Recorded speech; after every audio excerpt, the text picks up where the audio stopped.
My name is Delegate Mudumo.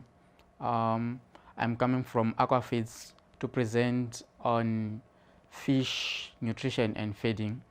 So I'm going to rush through how we feed our fish and the nutritional composition of the fish diets. Basically, the goal of every farmer who does fish production is to get his fish to grow as efficiently as possible. So, for the fish to grow well, the diets should include some nutrients, and these nutrients constitutes proteins, carbohydrates, fat oils, and other micro ingredients such as vitamins and minerals. Proteins are very essential in fish diets. Why? Because these consist of the building blocks that are needed for a fish to grow. I have some examples for our protein sources. These include the soya, the corn gluten, carcass meal, blood meal, fish meal, to mention a few. It is important that proteins are included in the diets, and these proteins have to be available and digestible for a fish to easily take up the nutrients. I'll move on to the other nutrient component, energy. Energy is required by a fish. Energy is there for important to a fish because it helps for metabolism and for fish movement. Or at least the fish is swimming, so there is need for energy. You would find that if there is not enough energy in the diet of fish, there are proteins. These proteins will then be converted to energy. So we end up having our fish not growing well. Why? Because we have already said the proteins are the building blocks of the fish. So the proteins will have been depleted, therefore standard growth. Just like proteins, the sources of carbohydrates, they have to be properly cooked. That process is called extrusion. Why do we have to extrude? We want to break the cell wall membranes of the ingredients so that the feed is always available for intake. Oils are also important in fish diets because they contribute a certain amount is contribute to energy and also condition of the feed of the fish. Oils are also important because they play a role in the physiological function of a fish. Usually when there are temperature changes, fish can easily adjust or adapt to those changes in temperature because they have oils.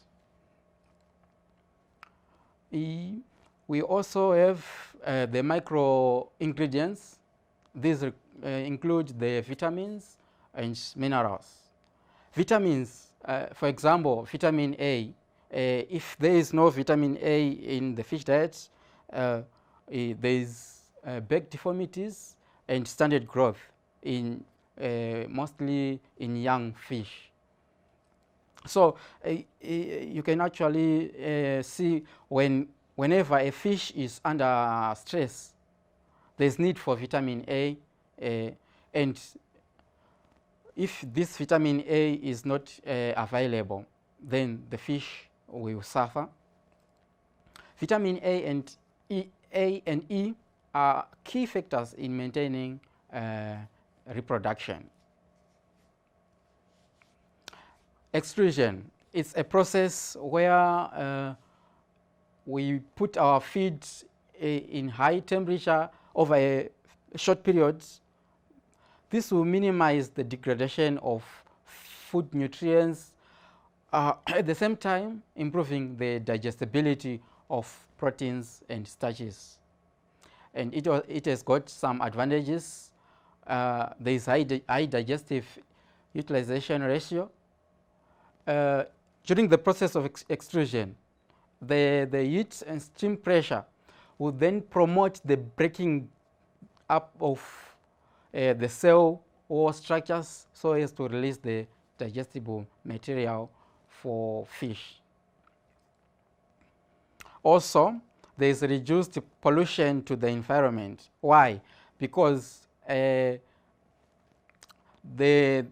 feed will have to be so impact that it makes it possible for the reduction to dissolution and sedimentation of feed, thus reducing water pollution. There is a table, a comparison between the use of commercial feed and green water farming. Usually, the commercial feed is used in semi-intensive and intensive systems where inputs are high and the outputs are also high. Whereas in green water farming, it is commonly used in extensive systems where inputs are low and the outputs are also relatively low. When we are using commercial feed, your growth rate will be high and it can be achieved and it can also be predictable. If the feed is used appropriately, then the farmer will have to know the size of the fish. He can actually predict the size of a fish over a certain period. Say after 4 months, my fish will be at 300 grams. Whereas in green water farming, there is low growth rate and it is very difficult to predict the growth of fish. Green water works well to sustain only fries and fingerlings, but it is not sufficient to support fast growth in bigger fish.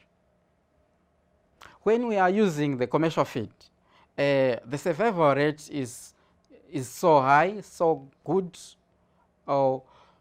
because the fish require a balanced diet, and these commercial feeds do have the required nutrients that support fish growth. So the survival rate is very high. Whereas in green water farming, if the fry and fingerlings do not get the nutrition, then they are at risk of poor survival rate. The cost in commercial feed, it is very high. Commercial feed is costly and the bulk of operational costs is and the bulk of the operational cost for a fish farmer is feed. So the cost is so high, whereas in green water farming, the cost is relatively low. Most of the organic fertilizers are easy to obtain. The examples are manure from poultry, from pigs. So a farmer can easily obtain those. The application of commercial feeds. This is based on recommendation, and this is based on recommendation of the feed manufacturer, and you have to follow a provided schedule.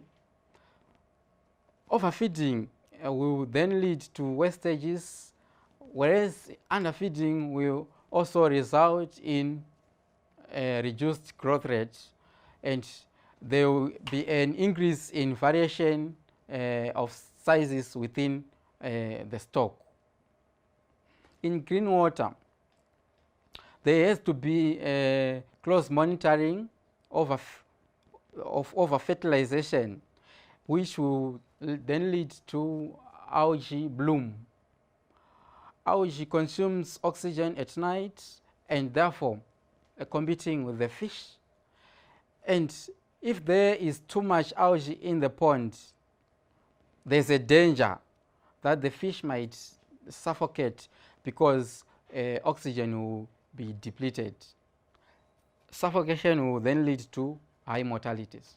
Why is it important that we give feeds to our fish? The first reason, we want our fish to grow faster, so we have to feed the fish. The feed we are giving to the fish will contain the required nutrients, the proteins, the carbohydrates, the vitamins, and the minerals.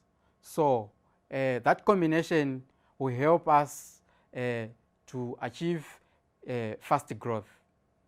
The other reason why we give feed to our fish is that we want our fish to look healthy so that they can also resist to diseases. In breeding fish, a balanced diet will also improve productivity. And because we are giving feed, there's a shorter production cycle. And this means that we can produce more per square meter per year. There's also improved survival rates. However, the use of commercial feeds in particular is high investment, but also giving high returns. Here is a good graph showing the reasons why we feed.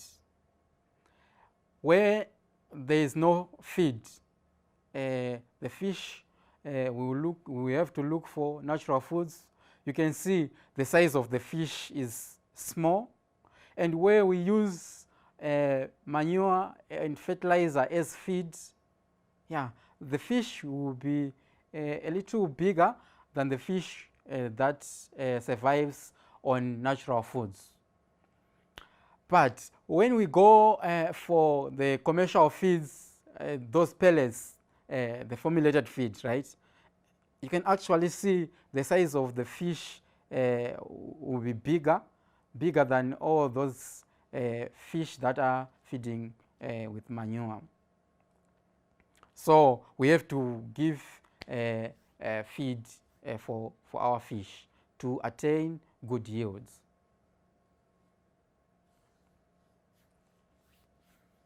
Let's look at the feed management of fish. For every business to succeed, there should be a good management strategy. So for us as fish farmers to attain maximum profits, we have to adopt appropriate feed management strategies. We should not overfeed or underfeed, as this may result in feed inefficiencies. Underfeeding has consequences of low growth rate, and this will then promote an increase in size variation within the stock. There's a feeding hierarchy that will form, and you will see those aggressive feeders will dominate the stock, as there will be a competition for feed. The smaller fish will remain smaller and the bigger fish will grow big because of competition. Overfeeding, it always results in wastage of feed. Because feed is money, we will be losing money in other terms. When we go to our pond for feeding, we should feed our fish from the shallow end of the pond at the same time and same place. Whilst the farmer is feeding, he has to take his time observing the fish behavior, fish response to the feed. He has also to take note of fish that are weak, fish that look not healthy, so that he can take precautions or he can take measures earlier before we have mortalities. When using floating pellets, they have an advantage over sinking pellets because they will allow the farmer to observe the fish response to the feed. The farmer can easily tell after feeding the leftovers or is his fish hungry, or are there any fish that did not feed well. So by using floating pellets, you can actually tell how much feed has been consumed, how much is left.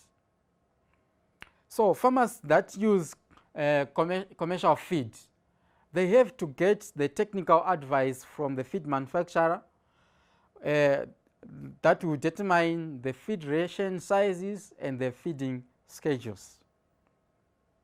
Okay. There is a table showing different feed types. We have got starter 0, which is powder-like, starter 1, a small crumble, starter 2, medium, and starter 3, these ones are large crumbles. We move on to juvenile 1. Juvenile 1, medium pellet, these ones are now pellets.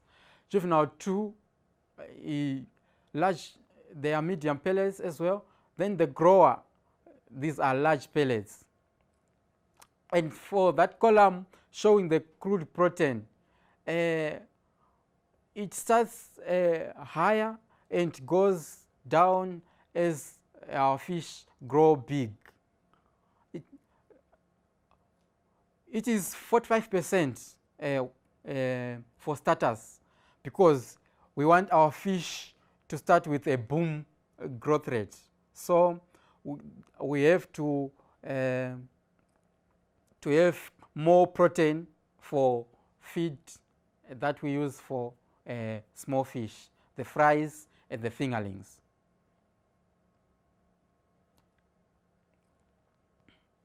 Here, it's an example of the feeding regime or the feeding schedule. It shows the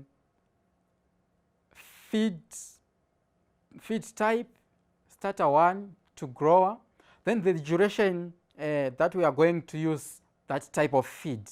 For example, starter 1, where we'll be using starter 1 up to end of week 6. And it also shows the feed that is required for 1,000 fish. For example, here, for 1,000 fish, we only require a kg for starter 1. Then the feeds per day, 8 times per day. And the other column is showing the amount of feed that is given per each feeding. I got an example here. Juvenile 2. Juvenile 2 is used up from end of week 16 to end of week 20. So it makes a total of 4 weeks using Juvenile 2. And for that period, we are going to use 75 kgs. This is for 1,000 fish, right? That is 4 weeks are 28 days, right? So we are going to divide the feed we are going to use for that period, 75 kgs, divided by 28 days, and we will get 2.7 kgs per day. Per day, we say we are going to feed 3 times. So for us to get the amount of feed we are going to use per each feeding, we will then divide the 2.7 kgs we are going to use for a day by 3 times. We will get 0.8 kgs per feed. So that's how we go about the feeding schedule. There is a time when our fish may stop feeding. There are reasons for that. And these reasons include cooling. When there is a change in temperature, when there is a decline, to be specific, when there is a decline in temperature, fish do not feed well because fish are cold-blooded, so they will have no appetite during that period when temperatures are low. You can easily tell it's because of temperature. When the temperature gets normal, you will start to see your fish start feeding well. The other reason is low oxygen in the pond. If there is low oxygen in the pond, this will suppress the appetite of the fish, and the fish will not respond well to the feed. So there's a time when you see your fish gaping, that's a sign showing they are looking for oxygen. They will come at the surface of the pond looking for oxygen. How can we solve this? We can solve this by aeration or water exchange. If fish are attacked by a certain disease, they will not feed well. So the farmer has to look out for the signs and symptoms of the disease and seek advice from a vet if there is a disease suspected. The other reason why fish may not feed is overfeeding. Overfeeding will lead to waste at the bottom of the pond, and this waste will start to decompose. When the waste starts to decompose, it will deteriorate the water quality of the pond water, and our fish will not feed well because maybe the ammonia level will start to increase or the nitrate level will start to shoot up. So this will affect the appetite of the fish, and at the end, our fish will not respond well to the feed. Poor quality feed can also be a reason why the fish may not feed. Poor quality, poor texture, smell or size of the feed.